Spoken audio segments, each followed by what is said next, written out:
Hello and welcome to another show for the CoCo Coaching Show. Today we welcome one of CoCo, the coaching platform's faculty members, Dr Suzanne Henwood. Dr Henwood is an mBraining coach, master coach and master trainer. She holds a PhD in continued professional development from London South Bank University.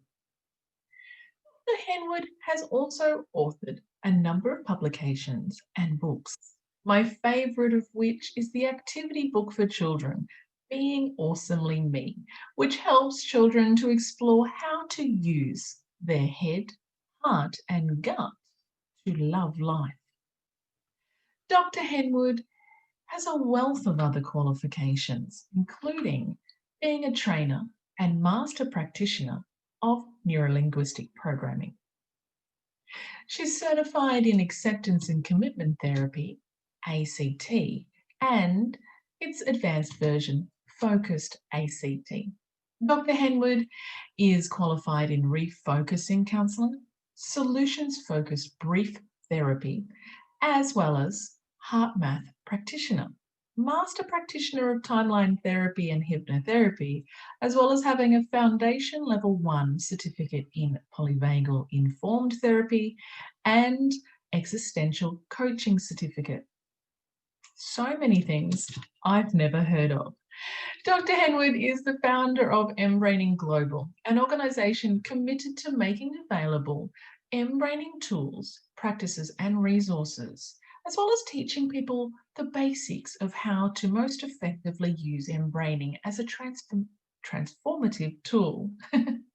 Dr Henwood, as you're about to learn, is passionate about making a difference and supporting people to shine and excel. mBraining Global is Dr Henwood's way of contributing to those who would benefit from coaching and training services, that is, in CoCo language, our coachees, you, the general public, employees of organisations, anybody really can benefit from mBraining and from coaching. She also wishes to support coaches and trainers who are looking for a professional, ethical home where they can feel they belong. Clearly, Dr Henwood and I could talk about a great many things. Our focus today, though, is on the neuroscience of multiple brain integration techniques, or MBIT. That is the practice of mBraining. This is a new area of coaching, one I'm not yet aware of. So I'm really excited to explore this field of science, research and coaching in a lot more depth. Let's get straight into it, shall we? Dr Henwood, thank you so much for making the time to chat with me today. My absolute pleasure. Always love talking about mBraining. Perfect. Well, before we do that, is it okay to call you Suzanne? Absolutely. Ah, good. Love a good conversation where first name basis. First name basis. Before we get into talking about mBraining, I'm kind of curious though, and I like to start off with a bit of a human connection side to my interviews. I'd like to know, what is it that you're grateful for today? Oh, great question. I think there's a combination of things that have gone together for me today.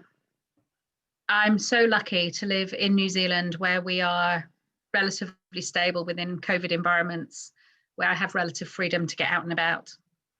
But for me, it's that combination of getting out and meeting other people in the sun. So first thing in the morning, I started off with a gorgeous meeting with another complementary therapist locally, walking in the sun to meet with her, and then just having a really good collaborative conversation about some retreats we're going to put on next year. Walking home in time to then pick up a phone call with somebody else checking in on me, one of my network, going into a client call. So I think that's that combination of sunshine and connection with beautiful people. Yeah, that would be my gratitude for today. Well, that's an amazing way to start a day. Beautiful. Yeah. Now, How did you get into personal and professional development? You've had a long career in this field, in these fields rather. How did it all start? It probably starts way before what you'd think of as the professional development field. So I was a healthcare educator. I was very young, both in my professional life and numerically young, which I'm no longer. And in order to kind of get established as an academic, you know, I had to go through the qualifications route. I had to go and get an MSc. And it was while I was doing an MSc that this wonderful guy who was supervising my dissertation really challenged me as a person, kind of, how far are you going to go? And I went, well, I just thought I'd do the MSc and stop, actually. And he went, oh, no, at your age, you've got to go further, and you've got to take the work that you've done. The work I did in my MSc was around quality in medical imaging departments. And he said, I really want you to take the work you've done and take it further. And I went away, and I naively thought I would come up with a project that was around, how do you basically make professionals better, departments better, service quality better? What makes that effective in terms of professional development? And this was a fair few years ago now. It was probably in the 90s. And professional development wasn't well known as a field of study. There was no compulsory requirement within healthcare at that time in the UK. And so I set off to go, how do you make this thing we call professional development effective? And I did my first few interviews with people, and people were going, professional what? So after 6 months, I kind of realized that I had to change my focus completely. And I actually scrapped my whole PhD. I started a new PhD around what is professional development, and doing a very qualitative, open study. And that was the start of my passion into what professional development is and can be, still with a bias of how do you make it work? How do you make it worthwhile? How do you make return on investment worthwhile? So yeah, it was a PhD, very formal study, came up with what I thought was this beautiful model that I think still stands, that says you can put all the policies in place, you can have mandates, you can do what you like. But if the person's attitude isn't to want to improve, then you're tick boxing at best. You're not going to get any real change and improvement. It was kind of like the growth mindset stuff before the growth mindset was well known. It was also before I came across NLP. So when I then changed jobs, got curious about NLP, that's another story. And I started listening into and learning about NLP. I thought, blimey, this is what I've just taken 4 years to study and come up with my own model of. So it all started to weave together beautifully. And I just got more and more passionate about it and started growing my toolbox. NLP was my first one. It's gone on from there and hasn't stopped. Basically, I'm still learning and adding to my toolbox of how can I help others truly and authentically develop themselves to be the best them in the context they're working in.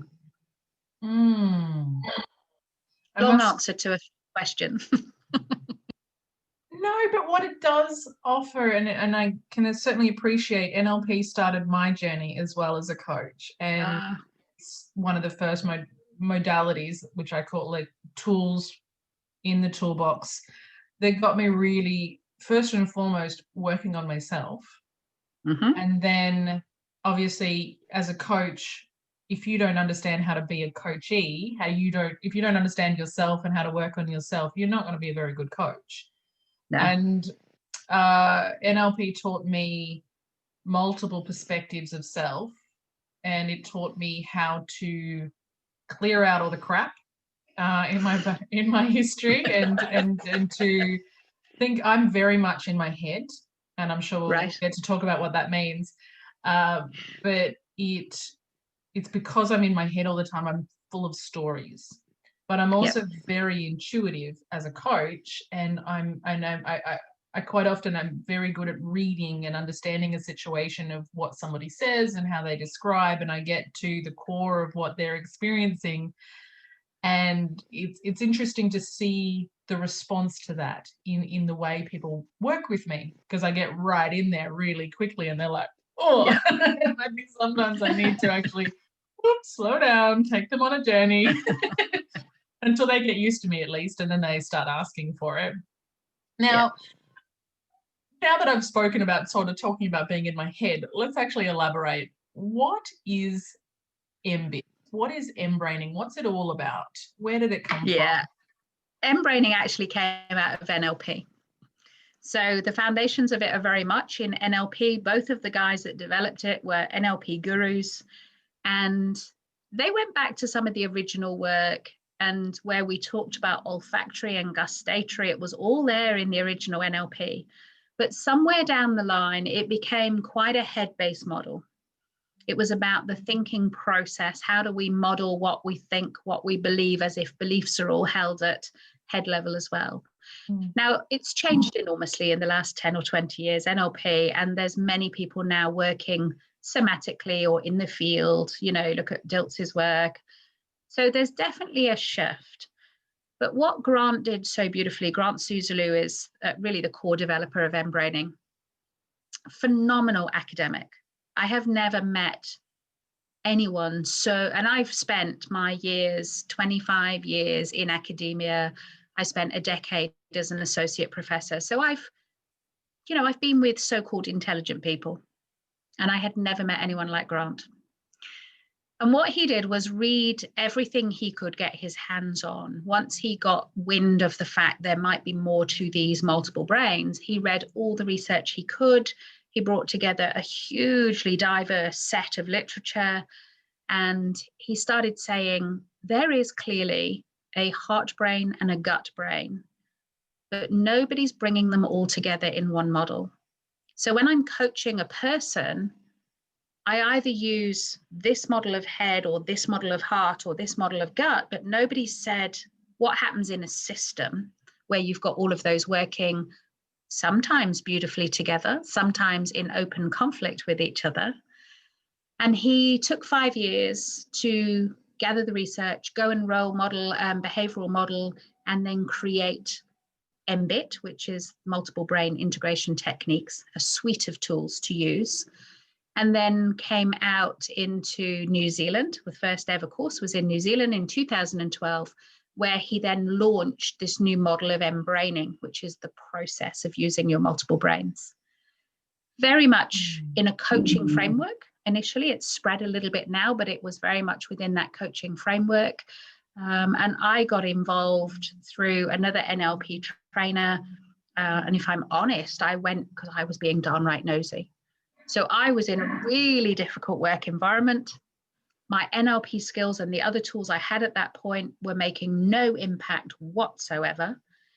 And I got invited to go along to this new thing that was an extension of NLP, and I went to be curious. I got so much out of it for myself in the first course. I did pass. I will just reassure you, I did pass. But I got so much out of it for myself. I felt like I hadn't really fully taken on board all of the learning. And it's packed with learning. The facts and the science behind it are huge. So I did the coach certification again. And the other reason I did it again was it meant I could meet both Marvin and Grant, the developers. I always like to learn from the key people. So yeah, I did it again. And once I met with Grant, and I have quite a English sarcastic sense of humor. And especially coming out of healthcare, I have quite a dark sense of humor sometimes. And he didn't know me at all. He probably had looked at my, kind of application form for the course, and it probably said I was an associate professor in health and an NLP trainer, and goodness knows, I can't even remember what I said on it.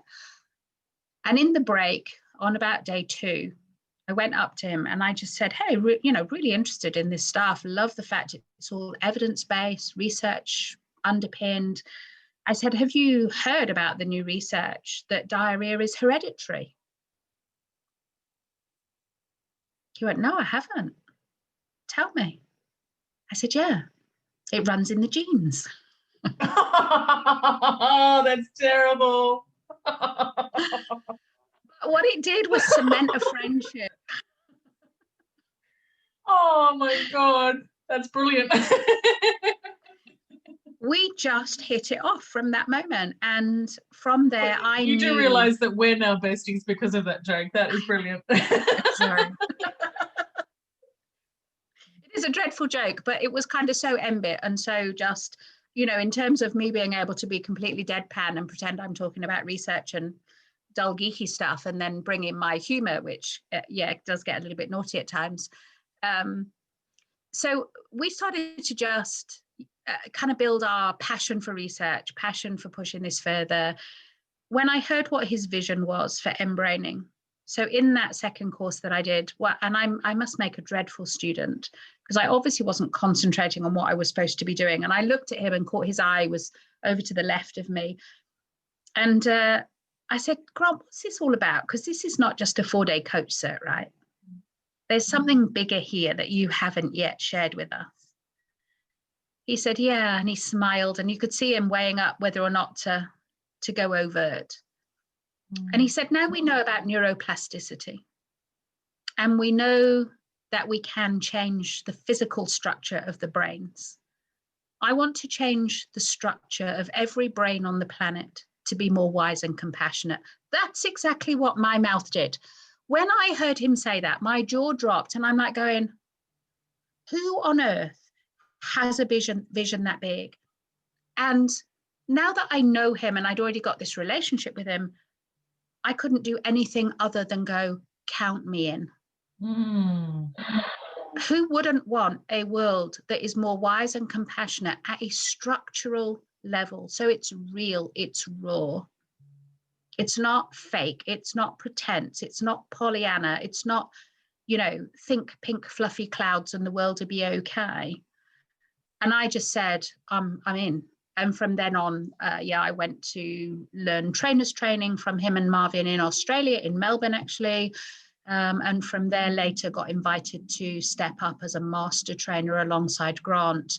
And I had the most wonderful years of learning, being mentored, growing, stretching, challenging, writing, researching with Grant before he died.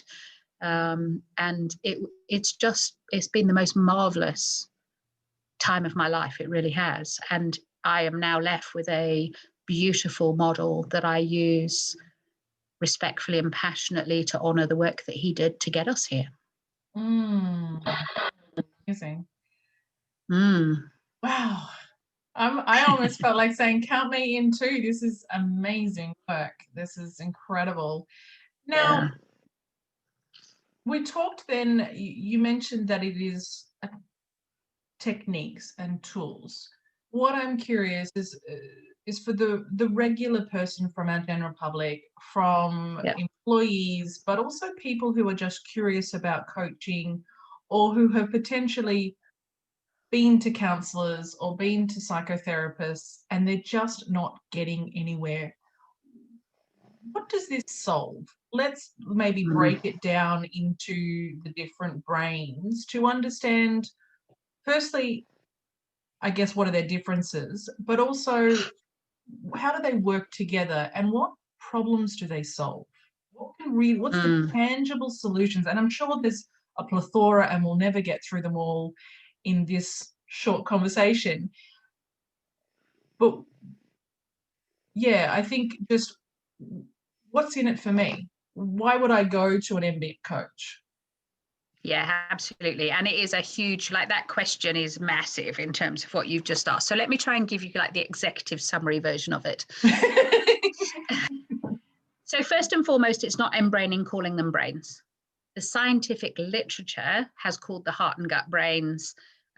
Way back 1904, Byron Robinson first ever wrote about the pelvic and gut brain. So it's not, in one respect, it's not new information. But what's happening now is we have got the science imagery that can prove what they've been saying for a long time. Now, there are another two brains. So we're talking head, heart, and gut, absolutely scientifically proven to meet the criteria for being called brains. But we've also got the autonomic nervous system and the pelvic brain, which some people are calling brains. So when we work at master coach level, we work across 5 brains, not 3. But let's stick with the 3 to start with in terms of giving people an idea. And yes, there are tools and techniques, but actually it's a heuristic model. It's not scripted. There is no set process. It's individualized to each client by each coach, both coaching to and coaching with the multiple brains. The only way you can do that safely and competently is to have all the underpinning knowledge to give you the platform from which to be creative.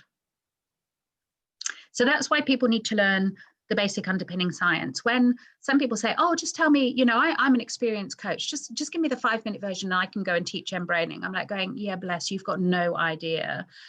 And, I wouldn't be doing the models any justice if I tried to teach it in a quick fix. It's a 4-day basic course that just gives you clunky conscious competence, beyond which there are other courses. So for example, my colleague and I, we run a 7-month mentoring program beyond that to get people to what we call the next level, MBIT next level course. Because until you've gone and used it, played with it, tried it, experienced it, had it for coaching yourself, etc., really you're at best at clunky competence. So the head, heart and gut, to meet the criteria of brains, one, they have a range of different neuron structures within them. It's not just all one neuron type. They can feed back and feed forward information. They have memories in their own right. So let me give you an example of that. There's a lot of work now that suggests that people who have had, for example, a heart transplant take on characteristics of the donor, whether it's personality, physical taste in terms of what they like to eat, not eat, what they like to do, not do. We know this. The somatic embodied field is now so well established. mBraining gives you the how to work with that on a very real level rather than a theoretical, model. So each of the brains has their own core functions. We call them prime functions. The head, not going to surprise you, logical thinking, analysis, being rational, also knowing what you know. So being able to say, yes, I know that because X, Y, and Z. The one that sometimes gets us into a bit of grief at head level, and we talked about it a little bit before we came on the recording, is when your head brain goes into story mode, making meaning. It hates gaps in a story. So if you have A, B, D, it will create something that is completely believable to go in C, and that then becomes your truth. Oh my God, I am so guilty of that. Everybody is. It's how the human brain works. So all of the functions that we have can work resourcefully and unresourcefully. But knowing what the functions are, useful place to start. Knowing that's what the head should do, useful place to start. Heart brain, again, not going to surprise you that much. Emotional connection, feeling emotion, connection with others, and values. So your values and what's important to you sit at heart level. So that's an important one that isn't necessarily taught as a heart-based function, for example, in NLP. Drop into gut. What do we know about gut? All things security, safety, self-preservation. If you're like me and you go and do crazy things like bungee jumps, when you're stood on that ledge waiting to jump, it's your belly that tells you it's fearful. We talk about butterflies in the stomach, feeling sick to the stomach. So everything fear-related is gut. Taking action. You've got a procrastinator in the team, that's a gut issue. And then the last one that sits at gut is core identity. So who you really are outside of the ego identity of who the world says you should be or who you perceive you are, which is at a head. Can we expand on that a bit? I'm not sure I understand that. What would you like to know? What is the difference in identity between ego and that which we think we are and gut identity? So ego identity is who you perceive you are, or who you perceive you should be, or who the world has told you you should be. So effectively, it's story. It doesn't actually exist.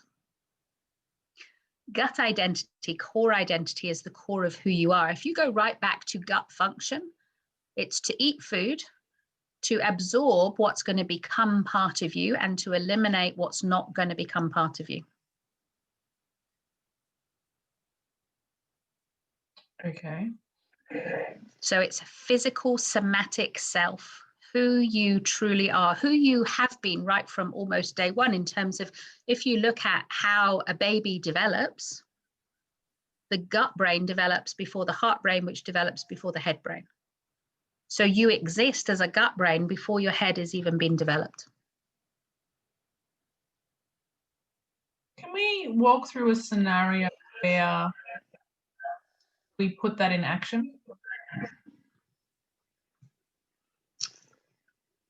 So how I would use it in terms of coaching, if you didn't know core identity sits in gut, you might try to coach identity at head level.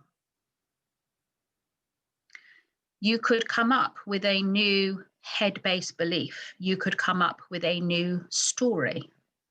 You could come up with a new set of goals or strategy for how to meet those goals. That's all realistic coaching. All has a place. But if it's a deep ontological issue that you're handling, it will not change the real issue. It will not go to gut and integrate fully and be a change that will stick. So that person will go back out and still be living driven by possibly an old belief of, I'm not good enough, I'm not lovable, I'm not worthy, and that will still filter everything they do. Fascinating. Okay, I feel like this could be expanded on in great detail. I think the whole thing could be expanded on in great detail. My brain is ticking over. You can see why it's a 4-day course, right? Oh, absolutely. As I've got 1,000,001 questions. What about... We're only 5-10 minutes in. I know. Oh my God, I know. And this is always problematic for me when I'm studying a new or talking to someone about something new for me, because I'm so incredibly curious and I've got 1,000,001 questions and I'm full of wonder about how things work and what it all means. And I'm ever the learner. So I want to learn it, understand it. Once I've understood it, I move on. Because I'm so incredibly curious. Yeah. When we look then to our workplaces, you said that you were curious and that's why you went along to this particular course about mBraining. Because you were in, was it an unhappy workplace or just a... I was in an incredibly toxic work environment where bullying was rampant. Not just me, it was rampant. Like, yeah. Yeah, wow. Very poor leadership, very poor management. So then let's talk to how mBraining helps in companies.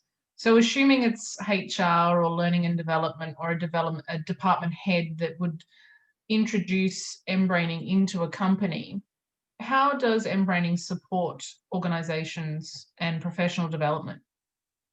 Yeah, hugely. So one thing I haven't said about the model is we don't coach anyone until we have that client in autonomic balance. What's that? Yeah, what's that? So your autonomic nervous system roughly has 2 sides, and it's more complicated than that, but the kind of 101 summary version, it has 2 sides. It has a sympathetic and a parasympathetic side. And your sympathetic is your stressing, fight and flighting.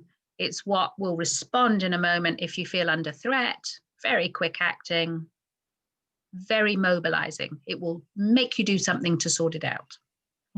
Your parasympathetic is calm, rest, relaxation, down, playing. So what happens if we were left on Paradise Island through a number of different receptors, and I won't go into all the physiology, but it involves baroreceptors in the neck that control your blood pressure and all sorts, is If you had a little bit of sympathetic running, your body would recognize that. The threat would hopefully already be gone, and your parasympathetic would then downplay the sympathetic and bring you back to beautiful balance. In balance, I can do flow. So I'm not talking about mega relaxed. I'm not talking about going and laying on a beach and being dozy. I'm talking about flow, that kind of beautiful learning, decision-making state. That's where we want to coach from. If I coach you from a stress response and I start with, how would you like to be differently? They have no idea because they're stuck in the problem state. So all they know is they want to be different to how they are now. If I try to coach in a very parasympathetic withdrawn, which in a workplace we might see by someone who's heavily disengaged, already withdrawn, already gone quiet, they're almost not capable of making a future plan forward. They've already withdrawn. So we work with the autonomic nervous system first through a breathing technique to bring them into balance, and then we coach from there. And it's from that place we can communicate with each of the three brains. So if you look at the workplaces at the moment, and I know it's a generalization, but I'm going to guess most people have had a tough year. That we know from all the figures, the stress and anxiety levels are much higher than they have been. The old VUCA, uncertainty, complexity, ambiguous. Nobody knows when we're going to go back to any sense of normality. In fact, we're now talking of creating a different normality. And humans hate not knowing. They hate that uncertainty. So I would think at the moment, every single workplace would want, even if they don't want coaching, to learn how to bring their staff back into balance. Because without that, they're not going to get high performance. Without that, they're not going to get wise decision-making. They're not going to get innovation and creativity. And if ever there was a time we needed flexibility and agility and creativity, it's now. So on that level, I know I sound a bit like an evangelist now, but it's like I could go and sell just that, which is only the preparation phase of MBIT, to every company and give them a good return on investment. Beyond that, how can it be useful? Well, how do you make decisions?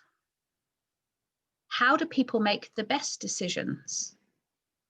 How many people make head-based decisions that don't consider heart-based emotion, connection with others, values, and then make decisions they regret later?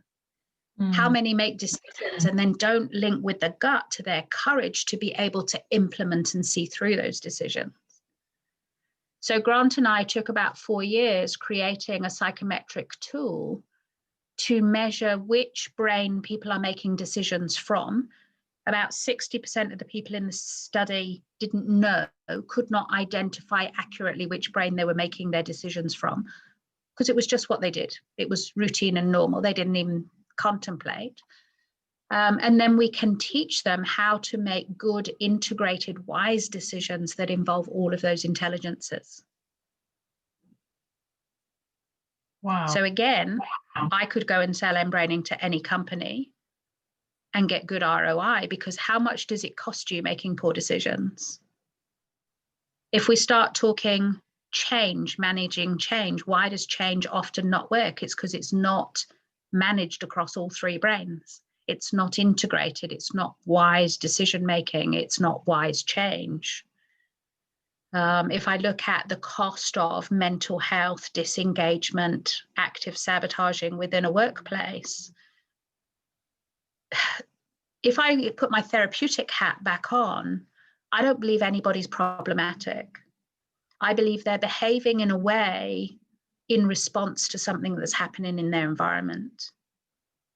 So if we could coach in work teams to change the environment and the culture and the structure to get these people back into balance and flow, then they wouldn't be costing the workplace all this money through either sabotage or disengagement, non-engagement.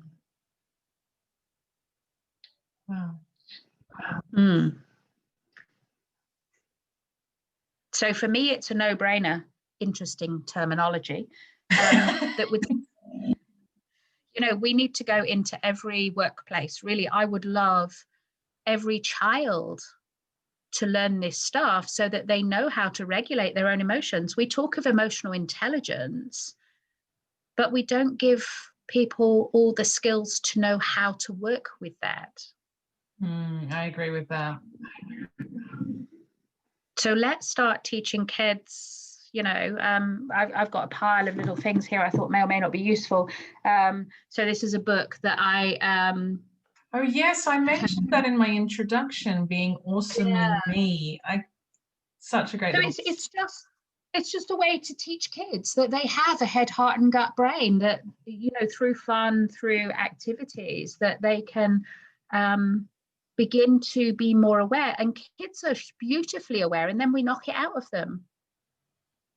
It's not okay to feel like that. I'm really comforted by the fact that my son is learning. He's in kindergarten at the moment, kindergarten age, and he is coming home and teaching me meditation and beautiful. Teaching me the latest yoga moves that he's learned. And when he's too amped up, he'd be like, I just need to meditate, Mum. Okay. And he'll sit there and he'll go, and he'll get all zen, and he'll be like, Mum, you need to do it with me. You need... okay, let's do it together. And he'll teach me how to meditate before he goes to sleep, and he's like, and if you hold your fingers like this, and he'll make up some reason as to what that means. And it's so imaginative and beautiful, but just to watch his tiny little face go into complete Zen mode and purse his lips and try to... It is beautiful. And it's been needed. And that's a life skill. Yeah. That is an absolute life skill that I would love all children to be taught. I'd like to go more than just meditation. I'd love them to have the intelligence at head, heart, and gut, because they're coming into the world at a really tough time. Oh, yeah. And they're, all the literature is saying the teenagers, so my son is 18. All the literature is saying that age group coming into the workplace have no resilience skills. And yet they're coming into the workplaces that are more stressed than ever before. So we're setting them up to fail. So yeah, my passion would be that we get it out as far, as wide, as quick as we can, back to Grant's vision. How do we make the world more wise and compassionate? By teaching people they have these brains, and then how to use them, and how to use them most resourcefully. And so when they're working... Sorry. I was going to say, when they're working to the highest expression, it's like it can't do harm. If you're working from compassion, from creativity, from courage, you kind of can't do harm. It's win-win. It's not the egotistical, I'm going to build me up so strong that I can walk over everybody. No, that's not success. I remember thinking when I was studying PhD how I'd wanted it to be in schools, and then I studied emotional intelligence. I wanted it to be in schools, and now I'm hearing mBraining absolutely needs to be in schools. Somehow we need to take over the world, but how about we start with your vision for mBraining Global and then expand from there? Talk to me about that. Is that taking Grant's work to the next level, taking it global? I think it is. I mean, it's always been global. Well, not always. It started in New Zealand and it went global quite quickly. So there is a global presence.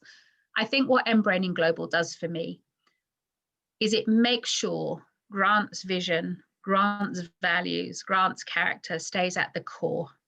mBraining Global is a beautiful collaboration of people at the moment, which I'm hoping will grow. It's only just gone public, and it went public because I was talking at the Embodiment Conference, which had 500,000 registrants.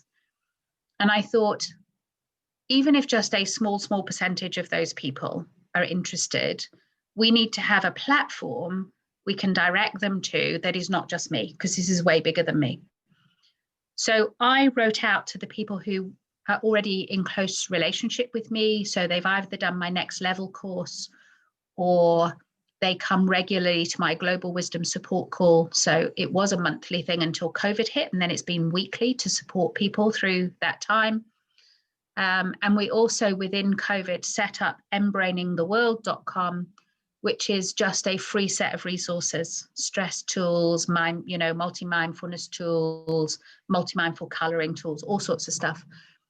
So anyone who'd been involved in that and shown, like walked the talk of being that value of compassion, collaboration, then I wrote to them and we got them on mBraining Global. So at the moment, that's all that's up there. But in time, we're hoping to open the doors to that and make it much, much wider. For those coaches among our community who want to learn more about what it takes to become accredited, I'm assuming there's information on the mBraining website, mBraining Global website. Yeah, we don't, at the moment, that, as I say, is just a place to find a range of coach and trainers. It will grow, absolutely. Any of those that are listed as trainers, you could contact them directly and find out more about their trainings. mBraining.com is the main core website where you can find a little bit more about the background to mBraining. There's some beautiful free resources on there, like interviews with remarkable minds. So a lot of the people where the material came from, Grant interviewed them and they're all up. Those interviews are all up there. There's lots of white papers up. There's a white paper on leadership. And so if you want to know more content, then there are other places to go as well at the moment. mBraining Global is more a place to find the people who are aligned with my values, Grant's values. And over time, we will build that. Already, there's loads of resources on there. There's articles that we've written, there's videos, there's meditations. So there is a wealth of information already on there, but it's not really there to sell the training as such. That's not what that's about. But yeah, contact any trainer on there and they will more than happily tell you about the training. We don't offer the training online because it's an embodied experience. It's not about learning, from a book. So it is about finding a trainer that's local to you who at the moment is able to do in-house trainings. And hopefully that will change again as COVID lets go of its grasp and the vaccines come on board. We'll get round more often and more regularly. But some are running around the world already. Just had one this week in South Africa. Oh, interesting. Yeah. There's obviously a million and one talk about and explore in this topic, not just this topic, but of course you've got so many other different types of qualifications that when I looked at the long list, I was like, oh, what's that? And what's that? And I don't understand that. And so I'm certainly going to look forward to inviting you back on the CoCo Coaching Show to explore other modalities and tools that you have in your toolbox.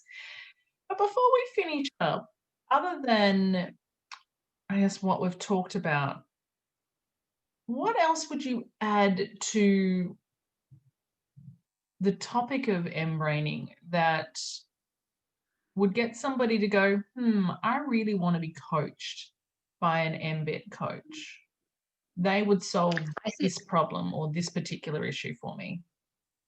I think I would be, if I was on a one-on-one call with somebody, I'd be asking them about, have you ever gone to do something and just got the sense it's not right?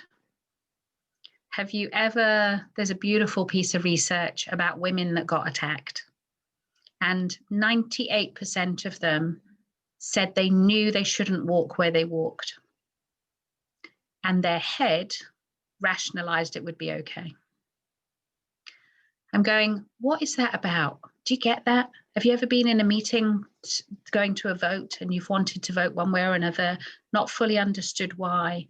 If you're in a meeting where there's a decision to be made, is it okay to put your argument forward and just say something doesn't feel right? That doesn't make good rational argument, but most people can relate to it. You go, so that's curious. What was that?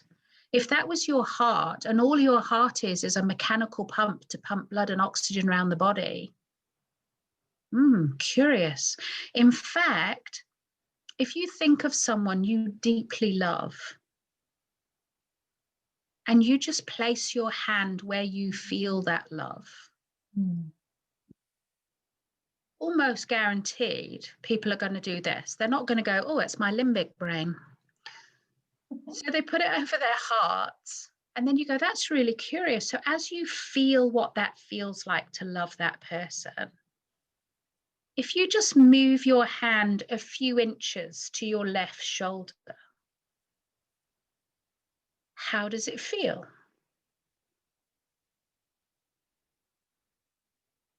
Doesn't feel like anything. Weird, eh? So if the heart is just a pump, how can touching it totally change your phenomenological experience of it? And not touching it, suddenly you're not in touch with that heart and the whole experience changes? Most people, if you give them an experience of it, either at gut level of feeling frightened of something or knowing something's right, or in fact, knowing it's right or not may well be a heart decision, depending on whether it's heart or gut rightness. Once you've experienced that, people get curious and they go, oh, yeah, I want to know more about that. Or the other classic one is if you ever said to yourself, you really want to do something, like you really want to do something, but then you haven't taken action on it. Interesting. So if you really want to do something at heart level, but your gut has not set up the action, sounds like there might be a bit of a conflict between heart and gut going on. They're not on the same page, otherwise you'd just do it. That sounds like my relationship with the treadmill. Me and working out haven't exactly got an alignment. So there will be one of your brains that is not in agreement. You might know why you should do it. Should's always head brain, modal operator of necessity. I know why I should do it. It's good for me. It's going to burn calories. It's going to keep me fit. My heart at some level might want to do it. I want to get fit. I want to feel great. And my gut goes, I'm not going to the gym. I'm not going to do that. Okay. So what is it at gut level? Are we back to core identity? Do you in some way hold a belief that you're not fit? You're not capable to? I'm not an exercising person. Interesting. Or is it just, is it just literally about taking movement, taking action or not taking action? Is your gut in a parasympathetic, disengaged place, whereas your heart and head are in a nice balance or even slightly sympathetic, ready to go? Your gut holds you back. How do you shift that? Is that one of the techniques? Well, as I say, mBraining is a heuristic. There is no script, there is no set technique. So there's a range of things we can do with it, but it is about knowing the theory so well and knowing the underpinning knowledge that you can then calibrate your client to know which one of these things is happening, which brain is not in play, which brain is in parasympathetic or sympathetic, and then work with that to communicate with each of the three. Once you've got the communication with each three, then you can amp up to the next level, which is right. Now we're all talking to each other. Can we all go in the same direction? And you then have to negotiate between the brains to get them all in agreement that they're all going to go the same way. And that can be a dance. That can take, I've had people say the head will go, well, I don't trust the gut. So the head might take over safety function, for example, because it doesn't trust the gut anymore. Well, you got to go gently with that. Reestablish safety. Is the gut okay to take that function back? Is the gut okay to give the gut that function back? Does the gut know what it needs to be able to do that? Is the head willing to let go of it, pick up its own functions again? Got you curious now. Oh, yeah. I want you to coach me on the spot right now. I'm very, very tempted to go into coaching mode and go, right, can we just work my shit out, please? But instead of See, that, interesting language, you see, work your shit out. So which brain is the problem in? back to our linguistics of NLP, thank you very much. That's quite right. Yeah. That's interesting. It makes me wonder then about other health issues that we experience. And so some of the more severe health issues,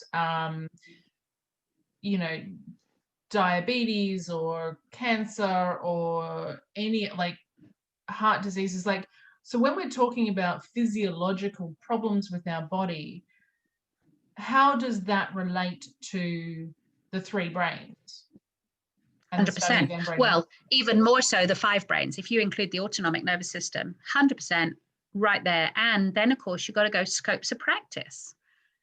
What are you safe to coach? Am I safe having a conversation with someone around stress and anxiety? If they start to go into a big anxiety or panic attack, do I know how to manage that in the moment? Have I got those extra skills? So that's partly why I have so many tools in my box. I work in that health space. My main coaching client base is stress and anxiety.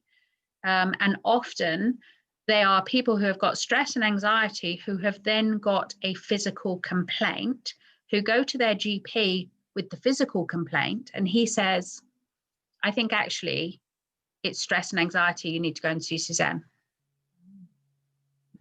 So I'm working with the stress and anxiety, but it's to long-term work with the GP in parallel to alleviate the medical symptoms. So one of my most lovely examples of this is a little girl who was 10, who didn't actually come through the GP, but she came because her mum had been recommended to bring her to me.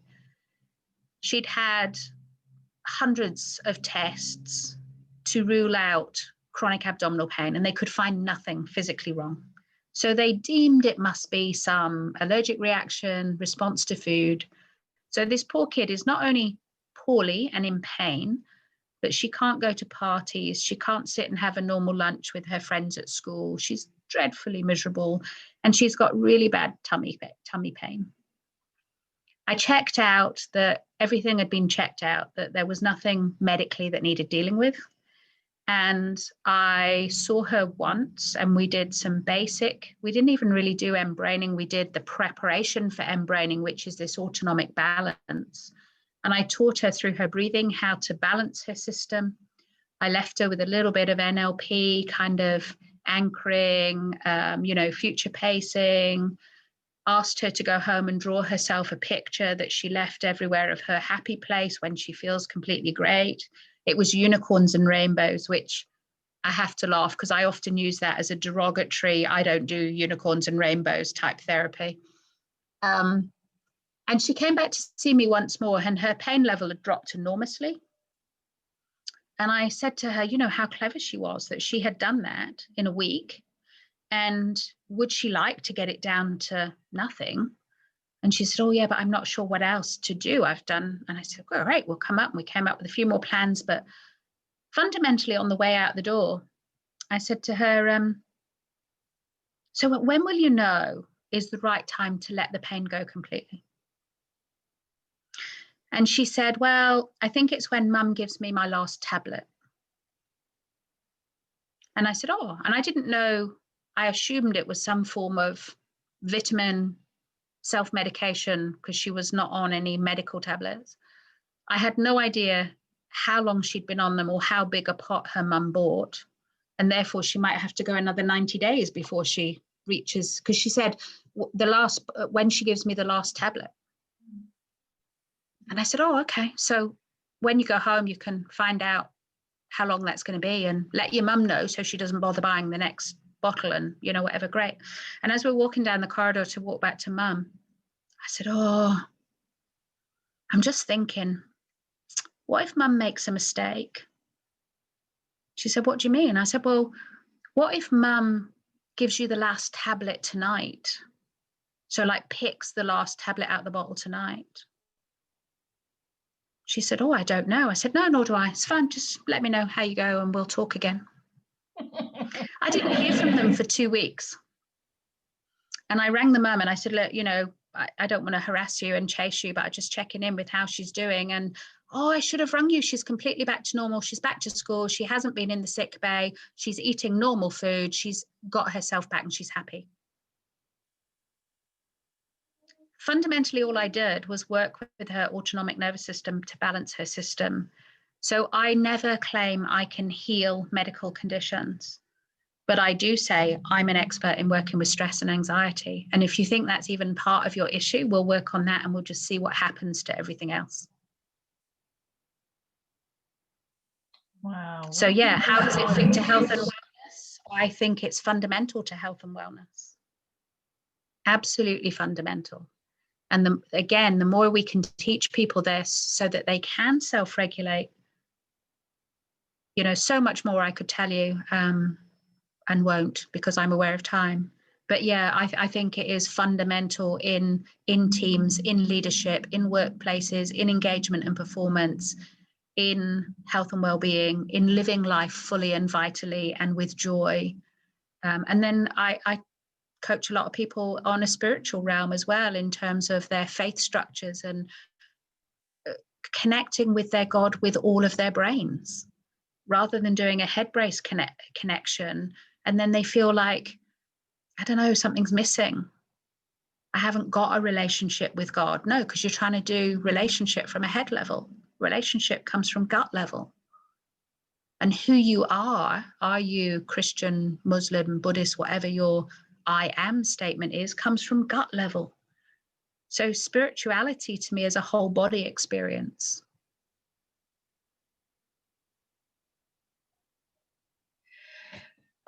Okay, I could talk to you for hours, Suzanne. This has been amazing. I'm going to come to New Zealand and study with you now. It's a given. Good. I will look forward to it.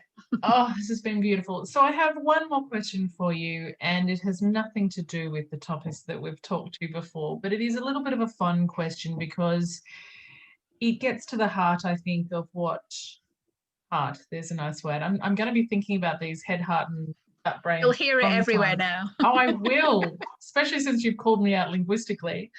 Now, let's just assume I'm a magical being. Let's not assume. Let's just believe that we are. That we're both magical, but I have the particular talent of being able to grant wishes. And of that, I want to grant you a wish today.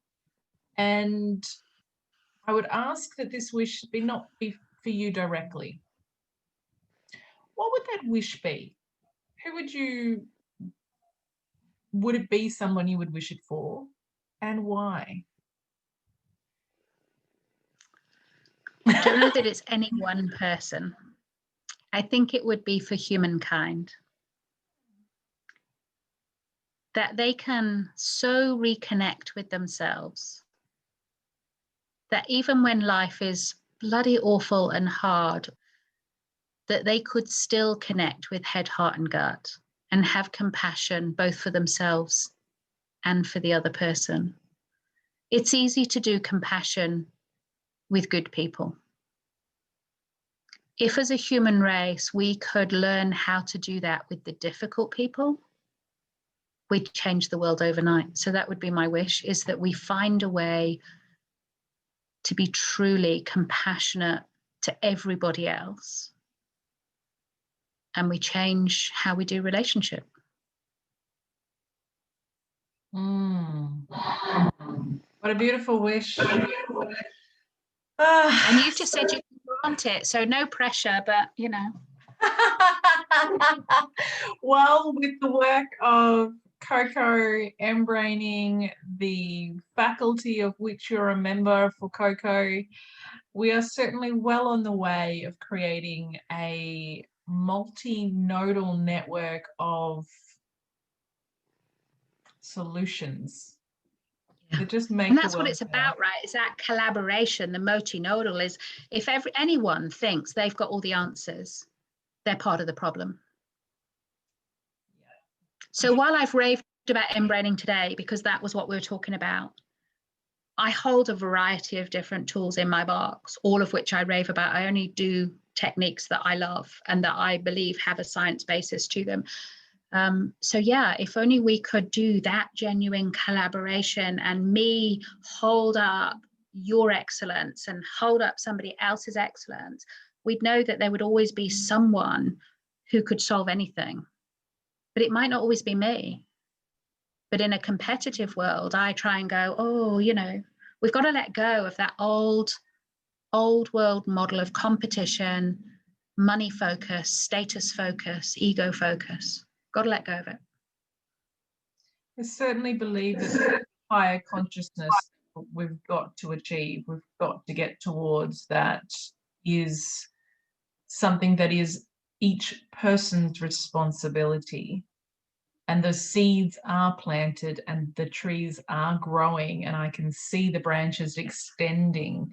More and more of the work I do, I can see how it's all coming together, and it's really beautiful. And roots of trees talk to each other and feed each other. Oh, they do.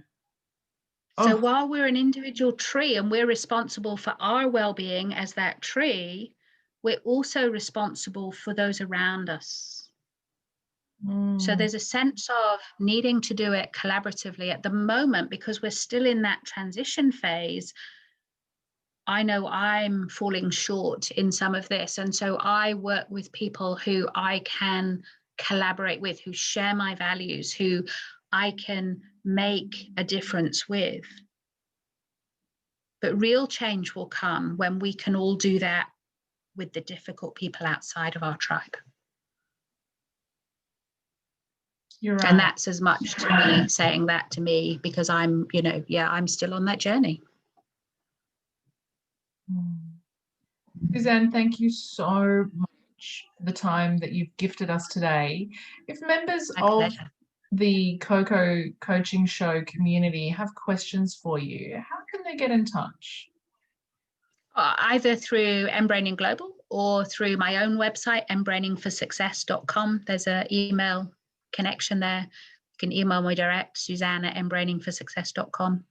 I would be happy to follow up with any questions, and have a look on my YouTube channel too. There's all sorts of very raw, real, not professionally done videos, but raw, real meditations, teachings, rambling thoughts about mBraining and changing the world.